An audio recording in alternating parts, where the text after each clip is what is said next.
Nos emociona darles la bienvenida a un nuevo episodio de La Caverna de Platón en nuestra tercera temporada. Es un momento especial porque damos la bienvenida a un nuevo integrante en el staff de La Caverna de Platón. Y damos la bienvenida también a Edgar Espinosa. El tema que nos convoca en esta ocasión es para hablar en torno al terremoto de Riobamba. ¿Cuáles fueron las causas de este megasismo y cuáles son las perspectivas de que un evento de estas características vuelva a ocurrir? Tenemos un gran invitado para esta noche. Les presento a José Luis Herrera, quien es especialista en geociencias. José Luis nos va a hablar de un tema fantástico, maravilloso, y nos hará recordar lo que pasó en Riobamba y lo que probablemente pueda pasar en Riobamba. No se olviden de seguirnos en nuestras redes sociales a través de Facebook, Instagram y YouTube, a través de Mundial Medios y ahora también a través de Spotify. Teniendo en cuenta que en el 2016 tuvimos uno de los terremotos más agresivos a nivel mundial, qué mejor conocer el origen de todo esto y saber cómo nos asentamos en la llanura de Tapie. José Luis, cuéntanos un poco, ¿cómo es que el terremoto del 4 de febrero de 1797 afectó a la antigua Riobamba? Buenas noches, qué gusto. Ese terremoto es uno de los más potentes de Sudamérica, ¿no? Claro, la magnitud no se lo puede saber exactamente, no es que se tenía instrumentos, pero se puede estimar, es de 7.6 hasta 7.9 la magnitud. El terremoto de Pedernales parece que estuvo alrededor de 7.6 aproximadamente. Este sismo tuvo... Las crónicas de ese tiempo narran de que meses anteriores las personas reportan de que había bramidos que se asimilaban en ese tiempo que tal vez era de la actividad del volcán Sangay. Pero lo más probable es de que, bueno, quizá tuvo cierta actividad y alguno que otro, ¿no? Pero lo más probable es de que haya sido, digamos, el estrés que estaba ocurriendo en esta zona, dado que el epicentro es de aquí del terremoto de la antigua Riobamba, aquí en el Igualata, cerca de Huánuco. Entonces, cuando ocurre ese terremoto, en las zonas de fracturamiento se desplazan varios metros al instante y eso produce, o sea, de ahí se genera la vibración, ¿no? La energía que se distribuye. Este terremoto, vale poner en contexto, ¿no? Ocurrió cuando el corregimiento de Riobamba, que era como si las provincias de ese tiempo, tenía 60.000 personas aproximadamente, la población, que era por 100 personas la diferencia en los censos que el corregimiento de Quito con todas las poblaciones de allá. O sea, así era relativamente densa la población aquí. Y la cantidad de fallecidos registrados en estadísticas del tiempo son 12.000 fallecidos. Pero probablemente se estima que podrían llegar 20 o quizás hasta 40.000 fallecidos. Eso se encuentra en las investigaciones de José Egret, justo el libro que tiene David entre las manos. Probablemente podría llegar allá. Y considerando que la población de corregimiento era 60.000 personas. Entonces, para darnos una idea de la magnitud de que no quedó, como hablan las crónicas, nada reconocible. Linderos de terrenos, casas, construcciones, etc. José Luis y amigos de La Caverna y amigos que nos ven en nuestras plataformas, yo hice mis deberes esta mañana consultando el libro de José Egret, El terremoto de Riobamba, y me topé con que hay registros históricos de al menos entre 3 y 4 terremotos o eventos sísmicos fuertes cada siglo. Entonces, el terremoto del 4 de febrero de 1797 no fue el único evento, no fue un evento aislado, ¿no? Sino que hubo ya algunos eventos anteriores, posteriores y que quizás nuevamente ocurran en el futuro. Pero quiero ahora centrarme en el responsable de estos eventos. Habíamos conversado fuera de cámaras sobre la falla de Payatanga, la falla Payatanga. Cuéntanos, José Luis, ¿qué es la falla de Payatanga? Ya, cuando hablamos de esto es un análogo, es una similitud a lo que conocemos ampliamente como esa falla de San Andrés en Norteamérica. Entonces, igual aquí en Sudamérica ocurre. Esta falla de Payatanga, localmente les llamamos falla de Payatanga, más al norte puede llamarse Cozangue, en Colombia otros nombres. Es una fractura que viene desde el Golfo de Guayaquil, pasa por Payatanga, aquí cerquita de Riobamba, del bypass, 5 kilómetros aproximadamente más atrás, aproximadamente, se dirige hacia el norte, hacia Colombia. Y la cuestión es de que si nosotros desde Riobamba pudiéramos acelerar el tiempo, que los miles de años pasen así al instante, podríamos ver el Chimborazo claro en su evolución y todo moviéndose a la derecha, aproximadamente unos 8 milímetros al año de manera referencial que el bloque se mueve. Entonces, la falla de Payatanga es en donde se está desplazando 3 países de Sudamérica, Ecuador, Colombia y Venezuela, se está partiendo, se está moviendo. Y la falla se encuentra aquí cerca de la ciudad. Y esta es la responsable del terremoto de la antigua Riobamba y de otros eventos también en el pasado. Estudios de paleosismología de Baise y otros autores hace menos de 15 años, 10 años atrás, revelan en los primeros estudios de paleosismología hechos en el país de que esta falla en el trazo de Navac bajando allá en Rumipamba encuentran evidencia de que ha producido al menos 4 si no 5 eventos de magnitud superior a 7 en los últimos 8.000 años. Entonces hay una recurrencia, solamente investigando en esa partecita ya hay evidencia de varios sismos. David hablaba de varios sismos en los siglos, ¿no? Dentro de un siglo, sismos grandes, importantes. Por ejemplo, recordemos, solo en el último siglo, 1911 el terremoto de Cajabamba, 1960 el de Payatanga, el de 1949 el de Pelileo, todos muy cerquita de la falla o de la falla. Hay varios. Antes de la antigua Riobamba, del sismo de 1797, un siglo atrás, 1698, ocurrió un sismo de casi magnitud 7 con epicentro cerca del Carihuayraz. No directamente relacionado con la falla, pero sistemas, digamos, muy tectónicos, muy relacionados, paralelos. Entonces es una recurrencia que eso está... ¿Qué tanto tiempo atrás? Por las formaciones geológicas que están desplazadas, al menos un par de millones de años de evidencia que eso está. El volcán Igualate está trasladado más o menos 1 kilómetro, así está partido por la falla. Entonces hay evidencia de al menos, solo hay 300.000 años de que la falla ya le está desplazando y los terremotos que ha venido causando. José Luis, ¿hay espacios temporales entre sismo y sismo que podrían darnos la idea, que probablemente estadísticamente hablando o algo así, podríamos tener la idea que puede ser un indicador de que se puede dar un nuevo sismo en Riobamba? Todo la zona centro, la región centro y norte de la Sierra del Ecuador es una de las zonas, un pequeño susto, es una de las zonas que más tienen potencial, digamos, sísmico, de potencial de daños y de intensidad y de probabilidad, justo por el contexto esto tectónico, geodinámico que se está desplazando el país, hay fallas ahí.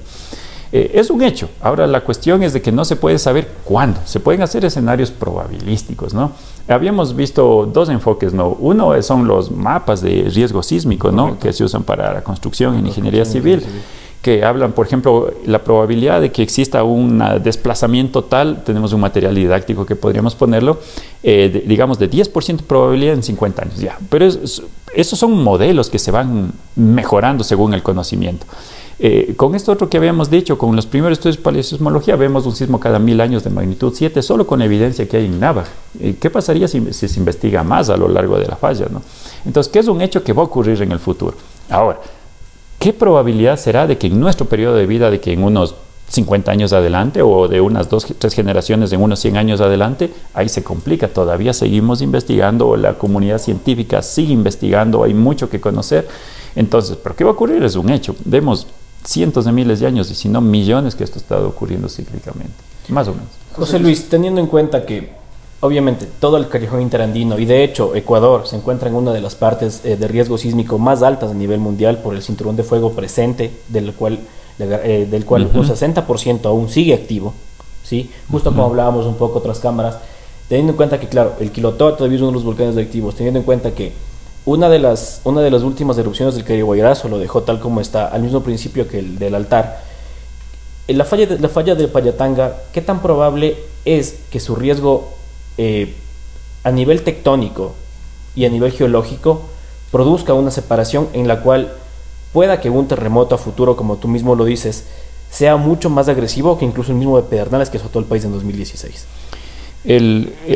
Para aproximarme a esas respuestas en los estudios de paleosismología, hay, como decía, evidencia, está en los papers publicados por Baise y otros autores, de sismos de magnitud 7.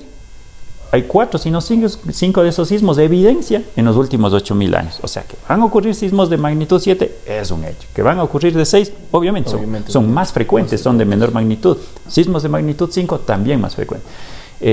Algo importante que conversábamos también con David tras cámaras, ¿no? Es de que un mismo sismo puede producir de una magnitud 5, 6, 7, lo que sea, diferentes daños, depende, o sea, no es de que digamos a 10 kilómetros del epicentro todo se destruye al mismo ritmo, digamos, o a la misma intensidad. Va a depender de las, obviamente, condiciones constructivas, todo ello, pero también de la geología local. Puede, por ejemplo, si acá hay estratos de arena potentes, entonces va a haber mayor daño que las construcciones sobre roca sólida. Entonces eso es importante, ¿no? Cuando ocurren estos sismos, o sea, el tipo de suelo en donde se... El tipo de suelo, construcción, entonces el riesgo va a ser distinto. Claro. Vamos a hacer una pausa en este momento, vamos a darle espacio a nuestros auspiciantes que hacen posible que lleguemos con ustedes y con la Caverna de Platón. Así que a la vuelta estaremos conversando sobre algunos eventos que según las crónicas se asociaron como elementos que anunciaron o como consecuencias del terremoto. Así que no se lo pierdan, ya volvemos después del corte. La caverna de esta noche se ilumina gracias a Alegra Motion. ¿Buscas una bici para movilizarte? Aprovecha las últimas unidades que tenemos disponibles. Aros de 27.5, cuadros de aluminio y frenos de disco. Comunícate con nosotros al 099 28 38 93 4 o al 098 79 48 35 0. Vinos Camelier. Reposados entre volcanes. Con vinos de mortiño, manzana, mora, membrillo, capulí, jamaica y frutos rojos. Contáctanos al 099 51 04 916 o a través de nuestras redes sociales tanto en Facebook o Instagram como Vinos Camelier. Casa Ritual Studio. Grabación y producción audiovisual. Estamos ubicados en Riobamba. Contáctanos al 098 77 44 026. El Atrio Donuts. Tienda online de las mejores donuts de Riobamba. Contáctanos al 098 41 65 45 6 o puedes encontrarnos en Facebook como El Atrio, en Instagram como El Atrio_Río. Wallpack Technology and Gaming. Contamos con la distribución y desarrollo de software, distribución y ensamble de computadoras y sus piezas de manera personalizada, asesorías, overlights y productos gaming. Puedes contactarnos a través del 0958 64 1551 o nuestra página de Facebook Technology and Gaming. Mundial Medios te acompaña mientras tú cambias al mundo. Regresamos con una entrevista fantástica a José Luis Herrera. Sigamos preguntando acerca de Riobamba y de los episodios sísmicos que podrían venir. Bien, José Luis, hay muchas crónicas asociadas al terremoto como eventos premonitorios y también como consecuencias del terremoto. Las crónicas relatan como que algunas llamaradas en algunos volcanes, bramidos, algunos torrentes de lodos pestilentes, incluso también algún evento bastante curioso y letal en el Quilotoa. Cuéntanos, José Luis, ¿cuáles fueron estos eventos entonces que pudieron estar asociados con el terremoto en Antigua Riobamba? Es importante considerar, ¿no?, que cuando hay un incidente pueden haber diferentes especulaciones, quizá exageraciones y cosas fácticas de lo que pasó, ¿no? Entonces también el terremoto de la Antigua Riobamba también hubo de todo. Entonces, pero lo que sí hay evidencia y clara es de los lahares que bajaron flujos de lodo, tanto del Cariguairazo como del Igualata, especialmente hacia la cuenca de Ambato, o sea, para ese lado del norte, para acá también, pero causaron menos daño. Se produce ese fenómeno Estos eventos no tuvieron que ver con actividad volcánica, sino fueron desprendimientos de tierra. Claro, o sea, no es digamos se activó el volcán Igualata o el volcán Cariguairazo, no, sino de que el agua contenida en esos páramos, por la vibración que se produce, que en ciertas zonas se dan las condiciones que eso se suelte, esa humedad, esa agua con la tierra del páramo se suelta en un fenómeno de liquefacción y generan torrentes de lodo. Entonces eso produjo, se puede ver en el libro de Gret, las descripciones, destrozos enormes, y cantidad de víctimas en los valles hacia el norte de aquí. Otro de los eventos, como decía David, algo muy llamativo es del Quilotoa. Se sabía que por el siglo XVIII, más o menos, murió toda la vegetación y los animalitos dentro del Quilotoa y muy cerca del Quilotoa. ¿Y qué pasó? Y ahora, pero viendo la bibliografía, narran de que José Gret en el año 2000 encuentra de que ocurrió el terremoto en la Antigua Riobamba y fallecieron esos animalitos y las plantas en el Quilotoa. Y días después de eso, un religioso de esa zona describía en los escritos, ¿no?, de que aún hervía en sus palabras del agua y era un olor pestilente ahí, ¿no? Entonces, ¿y a qué se referiría esto? Entonces, si ocurrió en el rato del terremoto, no. La cuestión es de que salió el gas que se encuentra en Quilotoa. Son cientos de metros de profundidad del agua en la caldera y del volcán. Entonces, probablemente incluso ahora haya llamemos un cúmulo, una bolsa de CO2 ahí concentrada adentro, ¿no?, y otros gases. Entonces, quizá con un temblor así de grande o dependiendo de la dinámica del agua, eso sale, ¿no?, y produce la asfixia de los animalitos y las plantas ahí alrededor. José Luis, teniendo en cuenta, como hablamos de la primera parte, toda esta parte del ámbito geológico que justamente tocamos, que depende del tipo de suelo que hay en cada uno de bajo las construcciones, antiguamente, todo lo que es la antigua Riobamba, ¿qué tipo de suelo predominaba? Porque justamente hay datos de que hasta 40.000 personas fallecieron. Entonces, el terremoto fue muy agresivo. Entonces, ¿qué tipo de suelo predominaba en ese momento en el antiguo Riobamba, según los datos históricos? Bibliografía al respecto no existe. Sin embargo, como en el proyecto que estamos trabajamos y estamos describiendo al respecto, midiendo el gas radón en la falla Payatán, justo por Cajabamba y demás, ¿qué se puede observar? Material volcánico que ha sido trasladado, o sea, la Cangagua encima, obviamente. Tenemos material volcánico, llamémosle el oxedruma de los volcanes, los coluviales, tenemos ahí material volcánico, y cerca de Colta, cerca de Cajabamba, aparentemente habrían ahí abajo sedimentos lacustres antiguos. O sea, existe esa posibilidad. Porque hay, donde es Gatazo, lo que es Colta, son planicies con un sedimento fino de que, o sea, no hemos hecho una columna cavado, pero se puede ver, o sea, de que probablemente habían lagos. Entonces, este tipo de materiales. Ahora hay que ver, o sea, la magnitud del evento mismo, o sea, así hay estado en uno de los mejores suelos, no sé, un consistente, pero es la magnitud del evento, es un de 7.6 a 7.9 con epicentro acá en el Igualata, o sea, produjo daños tremendos, o sea... Claro, la soltura de energía, la disipación de energía fue lo que hizo que colapse una ciudad en ese entonces. Totalmente habría colapsado, como dicen en las crónicas, no se podía reconocer los linderos. Calles perdieron su trazado en lugares. Algo también interesante es de que en los mapas que, por ejemplo, presenta en Egredia y otros que está en la Casa de la Cultura, lo podemos descargar del internet, le hacen el mapa de la antigua Riobamba, un agrimensor, más o menos unos 30 años después del terremoto, un agrimensor que aparentemente vivía en antigua Riobamba. Entonces, este señor Nolasco, me parece que es el apellido, y le hace el mapa de la antigua ciudad, y es del tamaño de la actual Cajabamba. Entonces, cuando uno llega a Cajabamba actual, es ver el tamaño de la antigua Riobamba. Bueno, José Luis, hemos visto y contextualizado todo lo que ha pasado en Riobamba y con los movimientos sísmicos y lo que pasó previo al reasentamiento. Una vez que ya estamos reasentados acá, ¿qué podemos hacer para comprender que va a suceder este nuevo episodio? ¿Y qué debemos hacer para cuidarnos de este nuevo episodio que se dará en algún momento? A la larga se va a dar, pero ¿cuándo, no? Algo importantísimo sería, yo en mi opinión, que por eso quisiera conocer también la opinión de especialistas en construcción, ingeniería civil, etcétera, en el sentido de, ¿qué va a ocurrir? Es un hecho. ¿Con qué probabilidad de aquí en 20 años? Difícil decirlo, pero ¿qué va a ocurrir? Sí, que en nuestra vida vamos a experimentar uno de 6, probablemente. O sea, si en el 49 pasó uno de 6 y más en el Pelileo, por ejemplo, ¿no?